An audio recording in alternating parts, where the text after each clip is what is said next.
Hi guys, I just got into Zwickau, Germany. Zwickau is the city where they were building these cars for a long time. I think they made almost 2.6 million, maybe 3.6 million, I don't remember, a whole bunch of them. So we got one of these cars from Trabant Welt, the largest Trabant parts warehouse in probably the world. And they let us use this car. This is for tourists who come from the US or Japan or other parts of the world. So we're gonna drive Pinky today. And then we're gonna head to a car show where you can see all kind of weird East German machinery from the past. And look what I see here, 2 pieces of the Berlin Wall. The Berlin Wall was built to keep the population inside East Germany, not to keep the western side out, but to keep the eastern side in. And the reason why they have an L shape, because when they came in with a truck, they wanted to hit the wall with the truck to break through. The truck weight was on this side, and then so the L shape would prevent it from actually go down, so the truck would totally demolish and couldn't go across.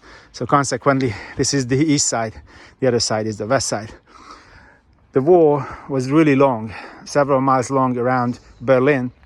So they only painted those parts which were close to some walking street or downtown, but in the outlying areas they didn't really actually spray paint anything on it. So these ones are most likely from there. There's also several different versions of that wall. So this one look like it's a late model piece, but nonetheless there are 2 of these. Yeah, these people actually purchased them from someone who had the foresight to save them when they were taking them out. Let's go over to that car show with Pinky. Just so you understand my affection to East German vehicles, I was born in Hungary. When I was growing up, my grandparents always bought cars. My grandpa had to be 50 years old before he was able to purchase his first Trabant. You always had to wait for them. In Hungary, if the first it was 8 years, then it went down to 5 years to wait for a car. You actually had to pay for it. And then we was able to take delivery after a while. So the older car always went to my dad, and then it's ended up with me. So we drove a lot of Trabants when we were young. Also, I spent a lot of vacations in East Germany and went on roads like this many times. We had some friends in East Germany who my dad knew from his job, and then I always visited them for summertime. So when I was about 13 years old, I spent a lot of summers in East Germany, and then they came to visit us in Hungary. So that's why I like the East German vehicles, trucks, buses, and cars. So at this show, sometimes I'm gonna just be quiet so you guys can hear the odd noises, the odd sounds of these 2-stroke engines or diesel engines as they're passing by in front of us. I was very surprised how many cars and vehicles and trucks came to this show, and all these trucks were totally restored down to the last bolt. I never seen commercial machinery restored in such a detail. So let's go and look at it. We're almost there. All these cars are coming in, and you can see every East German car that was made here. From the Eva Framo, which is the predecessor of my Barkas, this red one, to a camper made out of a little Wartburg wagon. They actually exported these to the US until 1961, and when the Berlin Wall came up, they stopped exporting them. This rear window was actually bent. That's actually still made in the western side, and later on they actually had to substitute it with a plexiglass because they couldn't bend the window locally in the eastern side. So the later ones look like this, like what's on the camper part. An old-fashioned Trabi. You can see the bumpers are a little older. They don't have the plastic pieces on the side. And called a Wartburg Tourist with a nice little East German scooter behind it.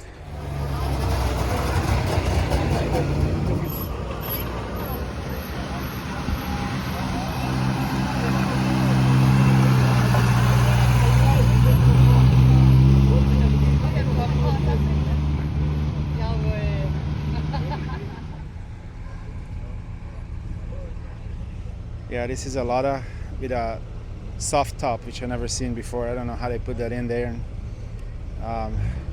Looks like it's been lowered crazily. The following car is made in Czechoslovakia.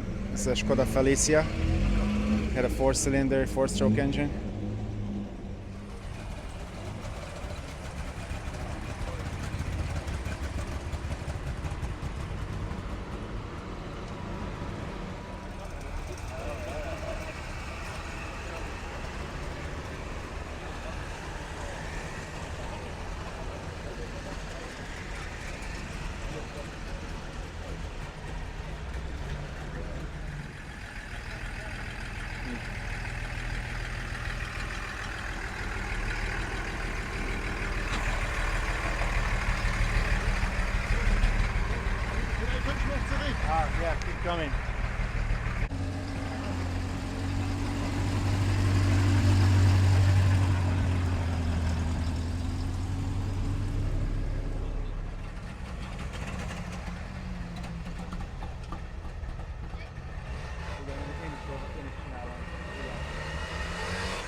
This one is a military IFA and a Hungarian bus next to it. They use these buses to transport people usually to the work sites.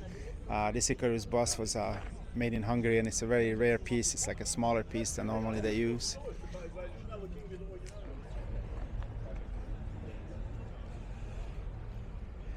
Yeah, this is the roof what I need to have for mine. I have one of these cars, and then this is a Wartburg, and I need to find that roof material what's on this one. I think I'm gonna buy the same color. This soft top, you can actually pull it back, and I need to find the rest of the materials what goes inside. There's a fantasy name for this color. It's called a Tired Mouse Gray.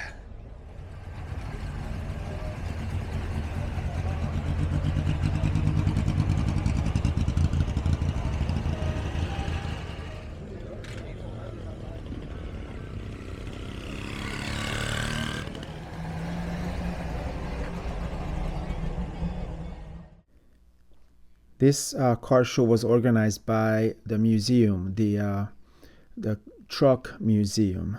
So these people who lovingly restored all these old vehicles, they came because of that truck museum's invitation.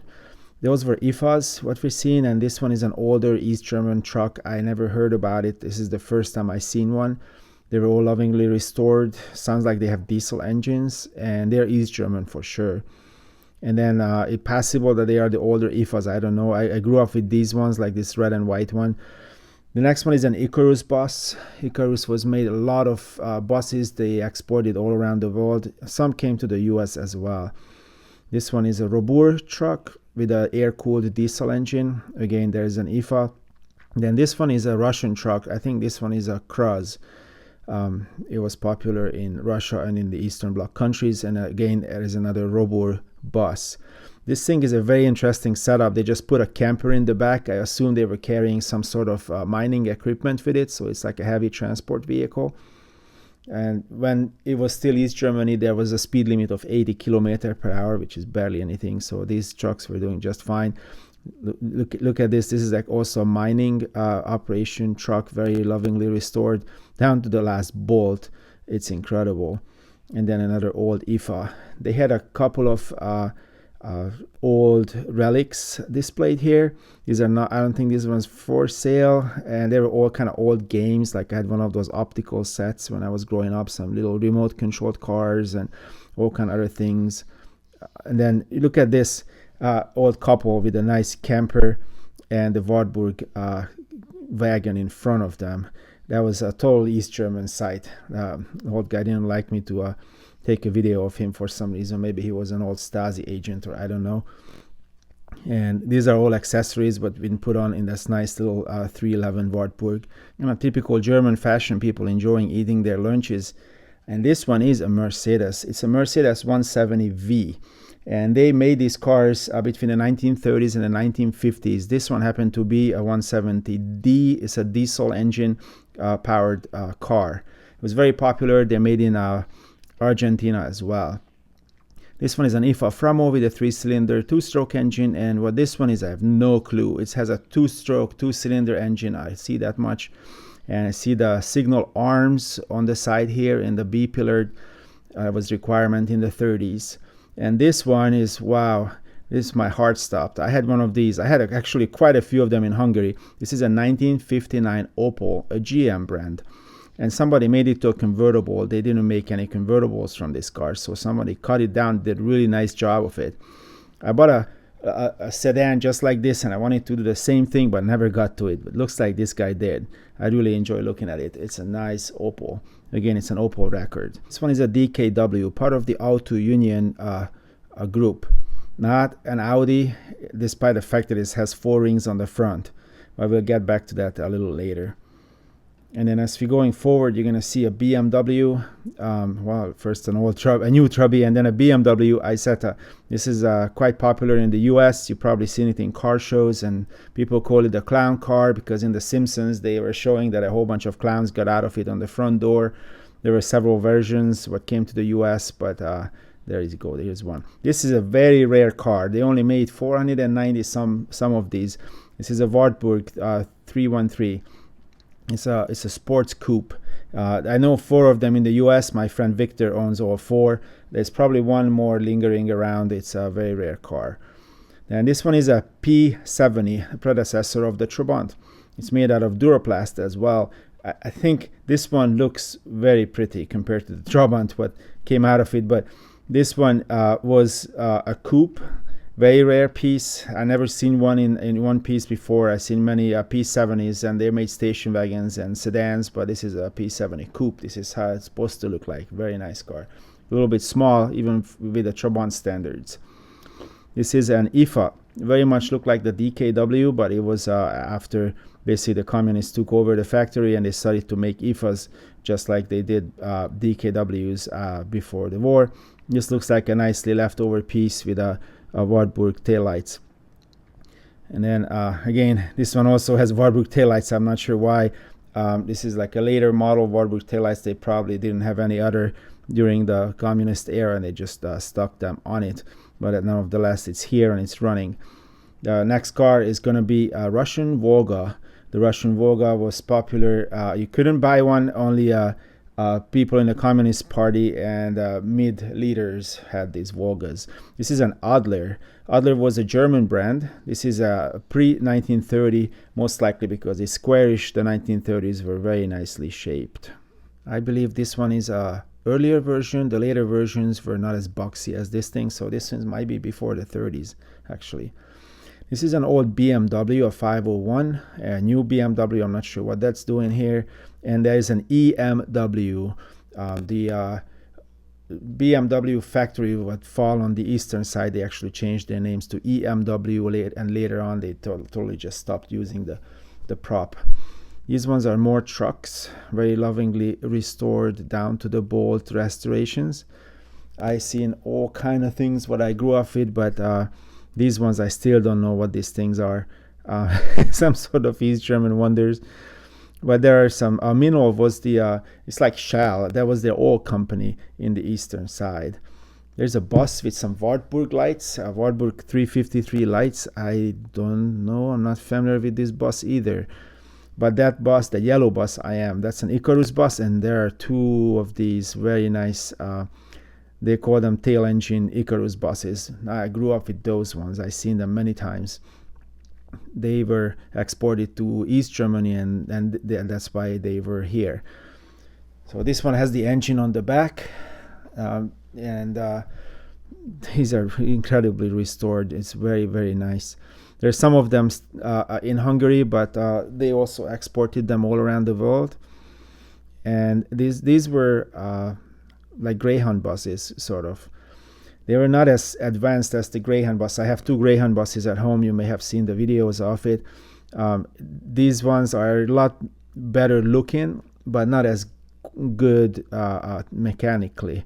They have like a brake system that actually has a juice brake with a air servo on it, and when look at that dashboard, I love that thing. It looks nice, and the inside is really, really awesome too. And there's the gorgeous light in it. I wish I could find one. And they did all the seats. It smells like a new bus in here. It's incredible.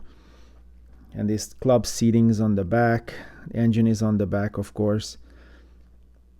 Yeah, and great. There is a little Hornet stuck in the window. Looks like a guy trying to get it out. But these are in private ownership. These are in private hands, and they basically, that's their hobby. They're just fixing up buses. I really, really enjoy looking at them. This is the Trabant Trump what the Stasi used. Looks like there's a whole bunch of them. They also had them in civilian versions as well. There are some more Icarus buses. This one is a late model Icarus. And after that, I don't know what that green is, and the white with the red stripe. I just totally lost here. They look great. I wish I could have one, but that's basically it. People are still coming in with all kind of different vehicles. This is the motorcycle section. It's just incredibly long. I don't know. I cannot even walk down to the end. But you can see all kind of East German stuff, like this IFA. This is an East German car as well. Mostly have wood construction. with metal over it and a two-stroke engine. Well, let's look at some motorcycles here. The sidecars were very popular because they didn't have to pay as much tax over it. There's a Stoya and a Ovo, that's a Simpson. I have one of these sidecars as well in the US, and I'm gonna have to paint it and put it back together. These are some late model Simpsons. And then here's a Chubby. It's coming into the show.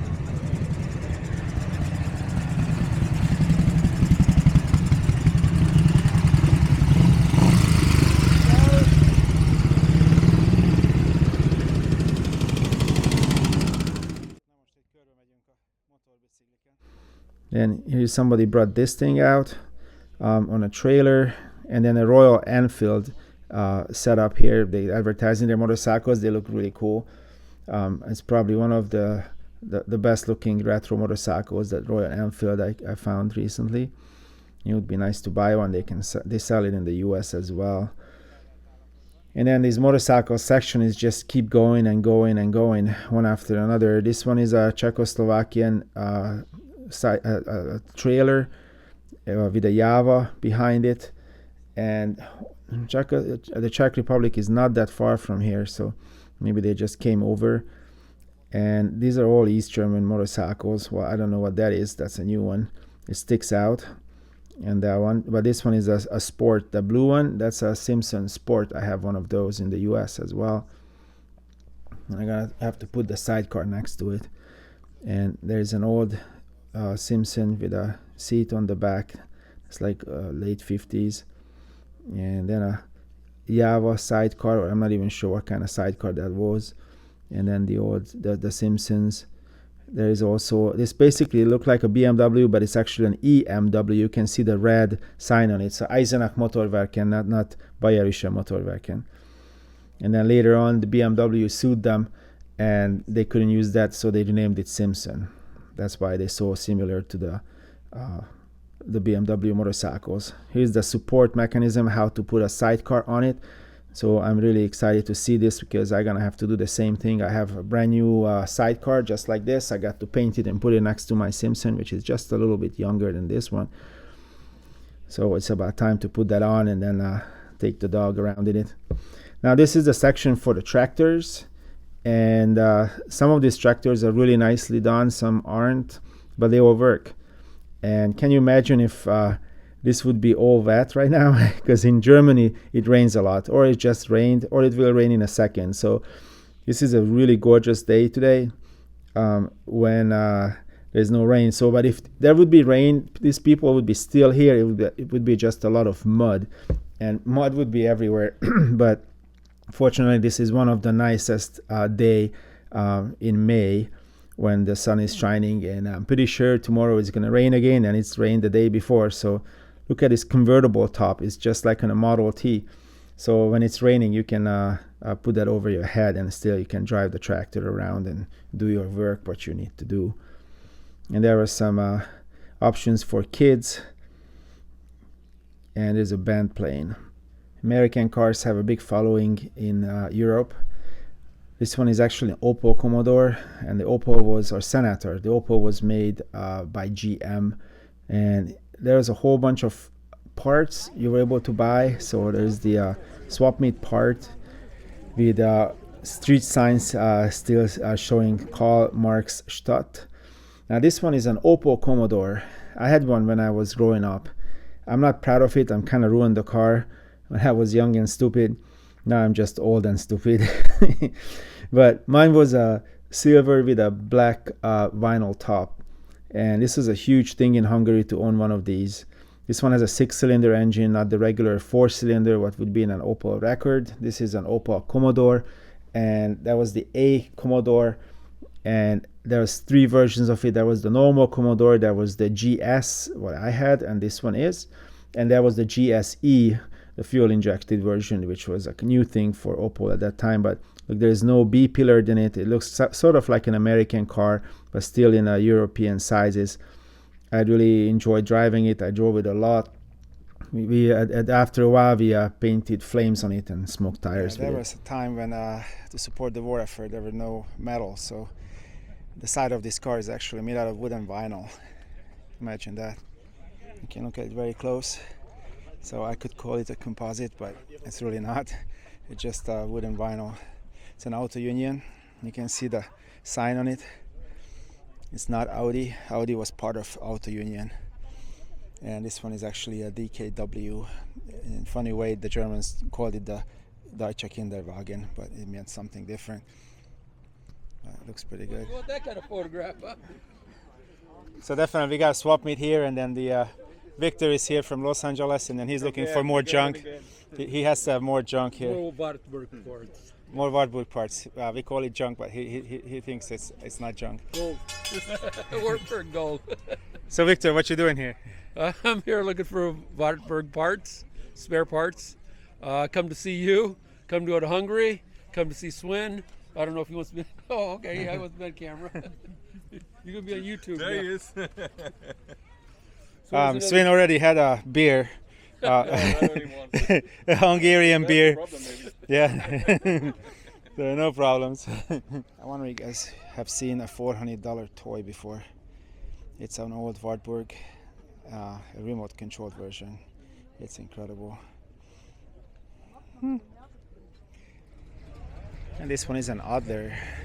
It's from the mid-30s. It's a front-wheel drive car. This is why it's interesting. And it's have around 24 horsepower, maybe less, 4-cylinder, 4-stroke engine. And it's got a column shifter. And I used to have a friend who had one in Hungary what was bought by Hungarians, and they just bought the whole thing from Germany, and they practically built it. They built a body in Hungary for it. This one is a Skoda made in Czechoslovakia. It has a rear engine, 4-cylinder slant 4 engine. Then there's a Dacia from Romania, and there's a Cross from Russia, and a Humvee right there. And this thing is also a 2-stroke East German vehicle, which looks like a DKW. Maybe it was before. No, that was East German also. This one has a lot of vodka in the back. That's what it says. Gorbachev. That's vodka's Rhine seal. This is a firefighting Barkas. I heard of one in the US up in the Washington State area. If you happen to watch this show, please contact me. I don't think that car is running. If you guys ever watched James Bond, that was a part where he gets into Russia. I think it was Moscow, and then his connection was waiting for him in this thing, and he opened the back and then hit it with a hammer to start the engine. And then it's actually the water overheated in it, which was funny because it's an air-cooled engine in it. Somehow nice Triumph at the other side is kind of become unexciting very fast if you see this bus in front of it. This trailer in the back has no engine. It's practically made from another bus. And then here's the bus. I used to use these in transportation around here. Opel was owned by General Motors, and throughout World War II, the SS and the Luftwaffe and every other German military command used these trucks.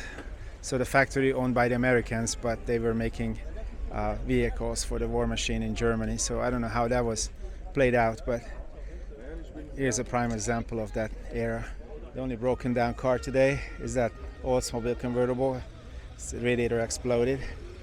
Actually, it's really nice little Mercedes. And then look at the other side. It's a Morris commercial van. Isn't that great looking? Look at that. It's like an RV. Ooh, and this is a very rare vehicle just passing by here. This is a Wartburg Sport. They only made less than 500 of them. They exported them to the US as well. But back to this Morris. It's a very lovely thing. Even the Queen is there. And this is how it looks like. Believe it or not, Europeans like American cars, as the example shows. This looks very odd between all these East European cars, like this late model Wartburg. And upstairs is a Corvette at the other side. Well, it could be in Cuba. Ooh, this is a very fast car. Lancia Data HF Integrale. If you ever see one, it's a 4-wheel drive car. Super, super, super. I don't know where they would surf here, but the Barkas looks great. If you don't know, I collect these pieces of shit. I got 6 of them in the US, and out of the 12 I know. Don't ask me why. I don't have an answer. It was really hard to race behind the Iron Curtain. Somebody called Malkus, he actually managed to build a race car, and just like the West German partners, it has gullwing doors. It's composite, and it's got high performance Wartburg engine in the back. They made a whole bunch of them, and that's what they used to race with. There's a new company who actually making this now, and you can actually buy one from them. I think it's about $150,000 now to buy one of these. Very odd looking to me, but nonetheless, we can see one here.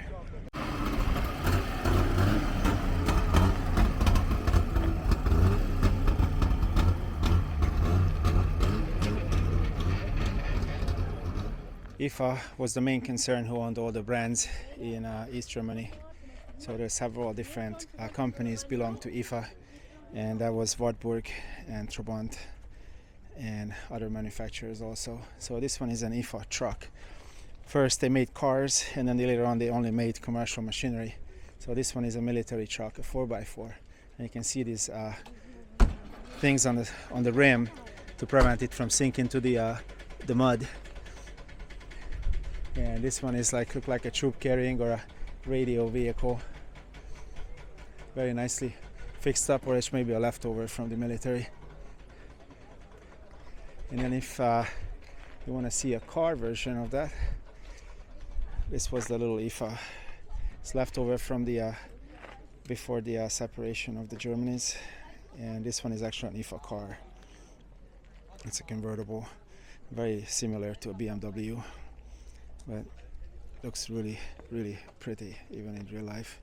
It's very nicely restored.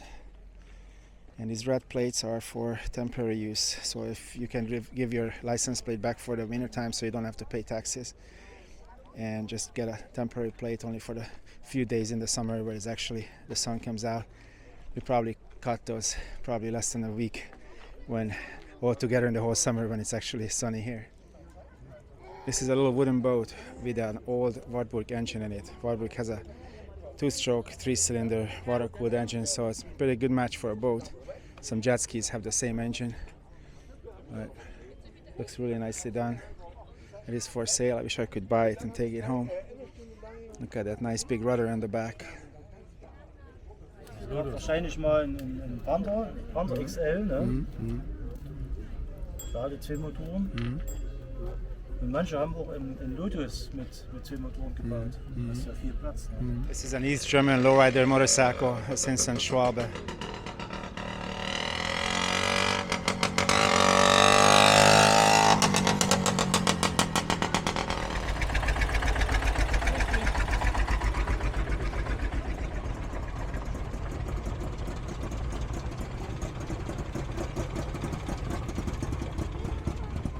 This one is a Skoda truck made in Czechoslovakia.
And definitely this is my favorite in this car show. You would call it a Suburban, but it is not. It is an IFA Framo, the predecessor of my Barkas vans. You can look at the, if you're familiar with the metal door handle, this is how it looked like before that. It looks pretty cool. I got they have all the seats in it. I wish I could have one of these. There's a lot of wood in this truck actually, or van. And yeah, this is the old Barkas van. I love it. This one is a Robur, another product of the East German car manufacturing. There's a door on the side and then a very basic dash, a coffin in the middle, and it looks like somebody's sleeping in the back. And the back they have a Warburg lights, which is incorrect. They had different lights on it, but that's okay. When I was in kindergarten, they took us around with one of these when we went to visit museums. This looks like a tow truck. It's a Robur tow truck. I can't say I've seen one before. It's apparently it's a 69. You can see the dash, the old guy who's driving it. It's like it's been modified from its original face. It looks pretty cool. These guys went so far that they even built a box in the back to show what this truck can carry. So this is an IFA. It's also made in East Germany. And it's shaking. It's a nice diesel truck. I think they're about to leave. Everybody's going home now. It's got the old lady with him, so it's gonna start leaving.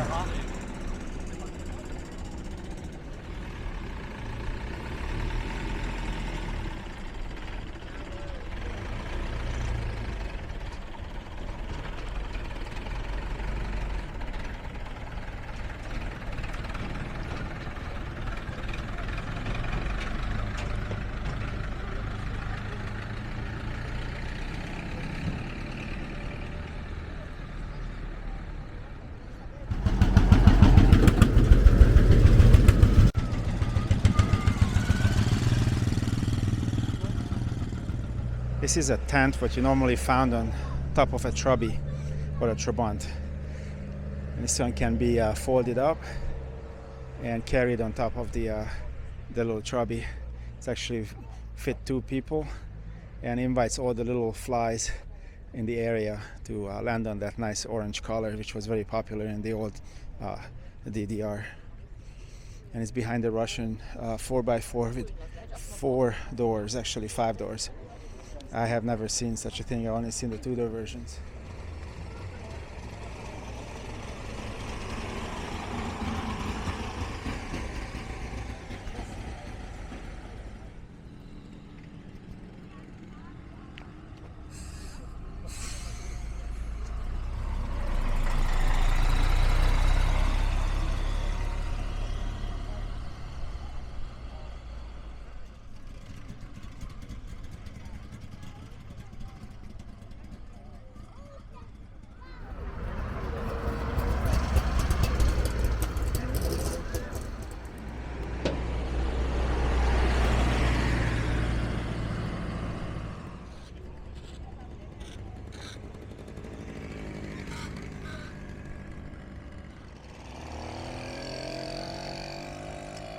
It's about time to take that pink Trabi back into the Trabantwald place where they lent it to us, and then try it again tomorrow with something else. See you guys later. Bye.